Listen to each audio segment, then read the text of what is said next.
네, 서울 구로울 지역의 더불어민주당의 박영선입니다. 제가 2011년 이명박 정권 당시에 이명박 정권에서 그렇게 반대했음에도 불구하고 한은법에 금융안정 기능을 집어넣어서 한은의 독립성을 지키려고 주력했던 것 기억하시죠? 네, 알겠습니다. 네, 제가 하는 오늘 질의는 한은의 독립성을 지켜드리기 위해서 하는 질의입니다.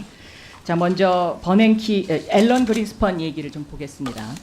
신뢰는 시장 경제에서 매우 중요한 요소다. 왜냐하면 신뢰는 소비자들이 선택하는 의사결정의 기초가 되기 때문이다. 이렇게 얘기를 했어요. 실제로 미 연준은 금리 인상이나 인하 때 미리 시그널을 줍니다. 연착륙을 위해서.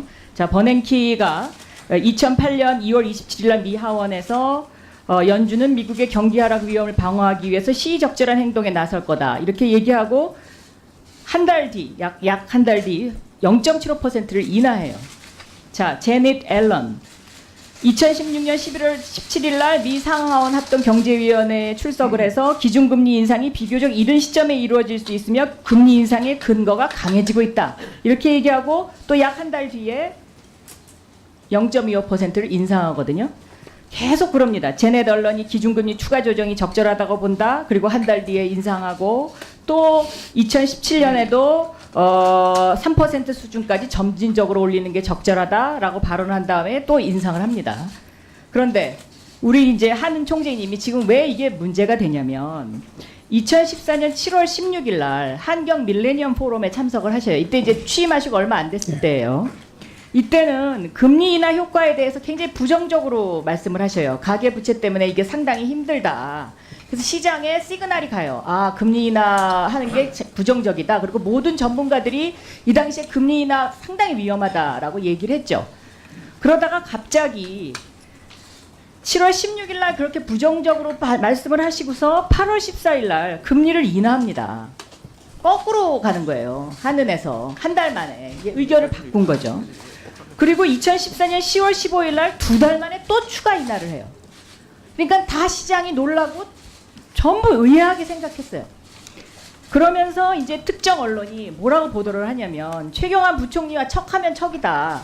이 척하면 척이라는 것은 사실은 한국은행의 권위에는 전혀 맞지 않는 단어라고 생각하는데 9월 14일 날 청와대 서별관 회의가 열려요. 2014년에. 이때 총재님 참석하셨습니까? 네. 그렇죠? 네.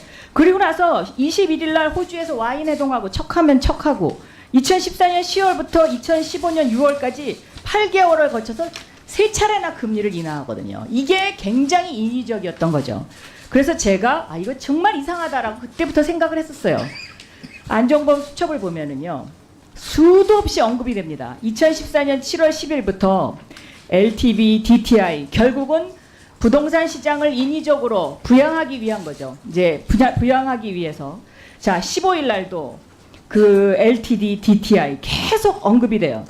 또 2014년 8월 14일 날, 8월 14일 날은 김영한 수석 수첩에 뭐라고까지 적혀 있냐면 금리 인하 0.25%를 하는데 한은은 독립성에만 집착한다. 결국은 이때까지는 한국은행 총재께서 금리 인하가 힘들다고 계속 부정적인 의견을 보내셨던 것 같아요. 제가 이 수첩을 보면.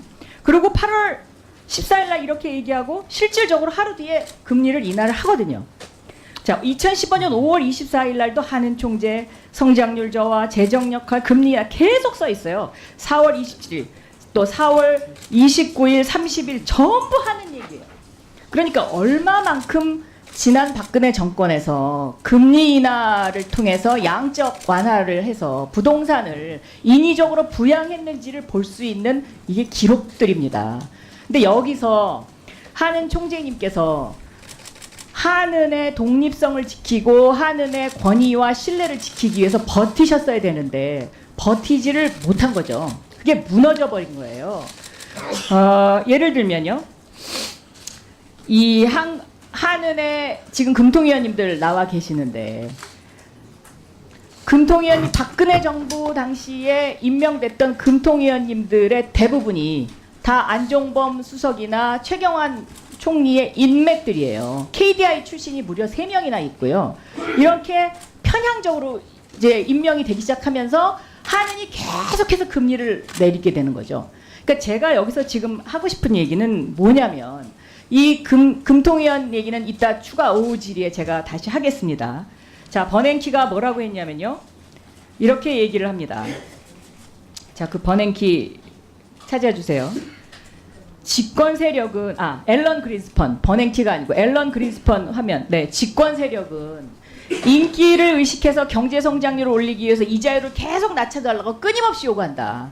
근데 이거를 앨런 그린스펀이 쭉 버텨내죠. 1992년 대선을 앞둔 부시 행정부가 선거를 의식해서 그린스펀에게 통화량 늘릴 것을 요구했다가 거절당하고, 또 클린턴이 아칸소 사단 집권하자마자 금리 낮춰달라고 얘기했지만 이것도 거부해요.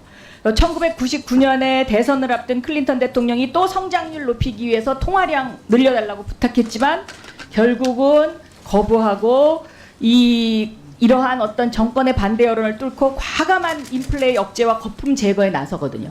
그러니까 미국이 경제 위기가 와도 이걸 버틸 수 있는 거예요. 근데 지금 왜 이게 문제가 되냐?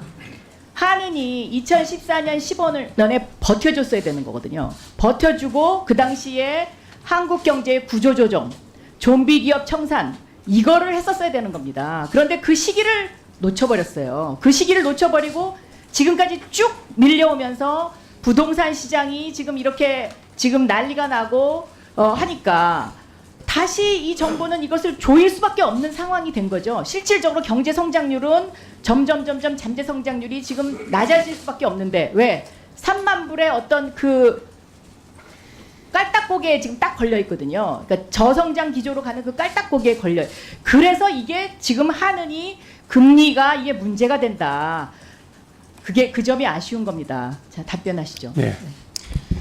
네, 저희들이 금리 인하가 정부의 어떤 압박에 굴복했다는 요지에 이제 말씀하셨는데, 2014년, 15년 상황을 다시 한번 보면은 그때는 저희들이 물가 목표가 3%인데 0%대로 왔었고 성장률은 2%대로 막 급전직하를 했었습니다. 그런 상황 하에서 아니.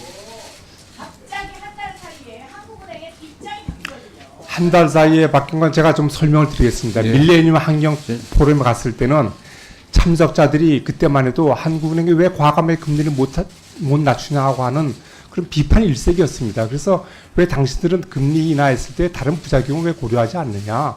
양면 효과를 봐야지. 그래서 말씀드린 거고, 사실상 한경 밀레니엄 가기 전에 저희들이 7월달 금통위 할 때는 금리 인하가 필요하다고 해서 시장에다가 금리 인하의 시그널을 줬습니다.